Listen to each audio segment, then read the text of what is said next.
चलो विद्यार्थी मित्रांनो, एक महत्वाच्या विषयावरती आपल्याला बोलायचं आहे आणि अत्यंत व्यवस्थितरित्या हे सेशन आहे का? का तर हे बघा, यामध्ये डीएमआरचं एक्झाम म्हणजे वेळापत्रक आहे ते तर आपण एक्सप्लेन करू, की तुमचं या ठिकाणी पोस्ट कोणती आहे, त्याची डेट कधी आहे ते तर एक्सप्लेन करू. पण यामध्ये एक नवीन पद्धत आली. या नवीन पद्धतीविषयी आपल्याला सांगायचंय. चला, ग्रुप लेवल टायमर नावाची एक पद्धत आहे. आता ही ग्रुप लेवल टायमर पद्धत काय आहे ते पण व्यवस्थित सांगतो. का तर हे बघा, अभ्यास जरी तुमचा पूर्ण झाला असेल आणि जर अशा काय गोष्टी तुम्हाला एक्झामच्या आधी माहित नसतील, तर याचा भला मोठा विपरीत परिणाम परीक्षेमध्ये झाल्याशिवाय राहत नाही. म्हणून ही पद्धत पण लक्षात घ्या. 4 ते 5 मिनिटांमध्ये सगळं मी क्लिअर करतो. त्याच्या अगोदर एक महत्वाचा मुद्दा, की टेक्निकलची जे आहे, जसं की प्रयोगशाळा सहाय्यक, प्रयोगशाळा तंत्रज्ञान, औषध निर्माता, ह्याची टेस्ट सिरीज देखील आपली सुरू झालेली आहे. त्याच्याबरोबर औषध निर्माताचं ई बुक देखील अवेलेबल आहे. बॅचेस तर आहेतच आहेत, पण बॅचेसचा आता यूज होणार नाही, तर टेस्टचा तुम्हाला फार मोठा फायदा होऊ शकतो. का तर अभ्यास तुमचा चेक करण्यासाठी. आता यामध्ये हे घेण्यासाठी 70 38 155 वरती कॉल करा किंवा डिस्क्रिप्शन मध्ये आपल्या ऍप आहे, ऍपची लिंक जाऊन ते डाउनलोड करा. आता बघा, या ठिकाणी आपण पाहतो की 18 सप्टेंबर पासून एक्झामची सुरुवात होणार.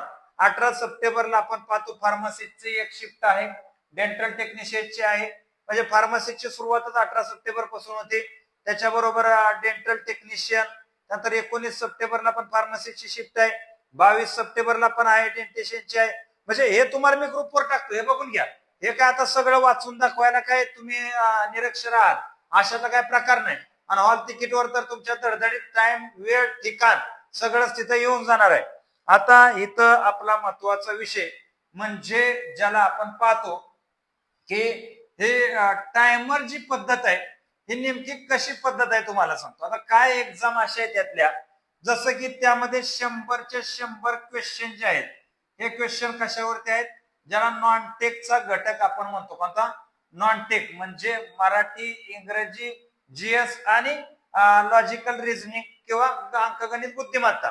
तर अशी काय एक्झाम आहे. दुसरा एक एक्झामचा प्रकार आहे टेक्निकल एक्झाम. त्यामध्ये 60 क्वेश्चन हे नॉन टेक घटक, अर्थात मराठी, इंग्रजी, गणित, बुद्धिमत्ता, आणि 40% प्रश्न हे टेक्निकल घटक, जसं की फार्मसीचं असेल तर फार्मसी, लॅब टेक्निशियन असेल तर लॅब टेक्निशियन, हे 40% घटक असे आहेत.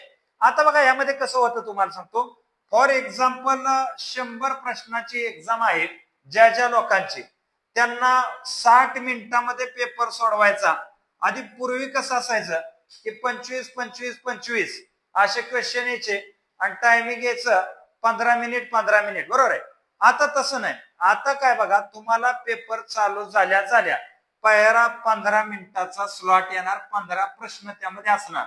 त्यामध्ये पहिल्या ग्रुप ए चा स्लॉट जो आहे, त्यामध्ये 4 प्रश्न मराठीचे, 3 प्रश्न इंग्रजीचे, 4 प्रश्न सामान्य ज्ञानचे आणि 4 क्वेश्चन तार्किक क्षमतेचे. आता यामध्ये कसं होतं तुम्हाला सांगतो.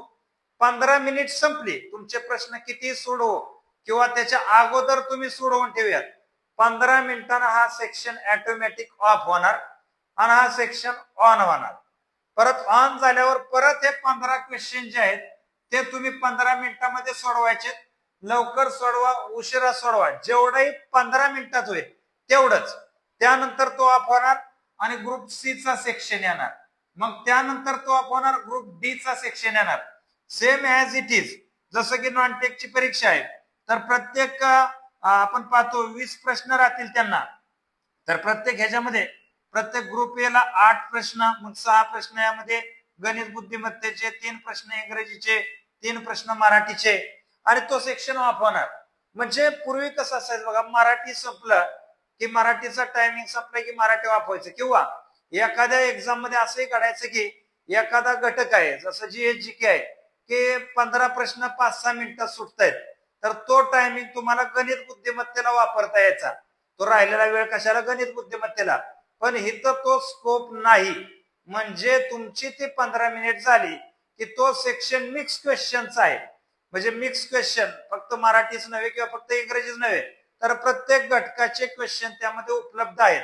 म्हणजे ही परीक्षेच्या अगोदर, हे आज सुरू झाले का नाही, हे बीएमसीच्या एक्झाम पासून टायमर पद्धत सुरू झालेली आहे. व्यवस्थितरित्या लक्षात घ्या. तुम्हाला चांगलंच एक कळलं असेल अशी अपेक्षा व्यक्त करतो आणि इथं मी थांबतो. जय हिंद, जय महाराष्ट्र.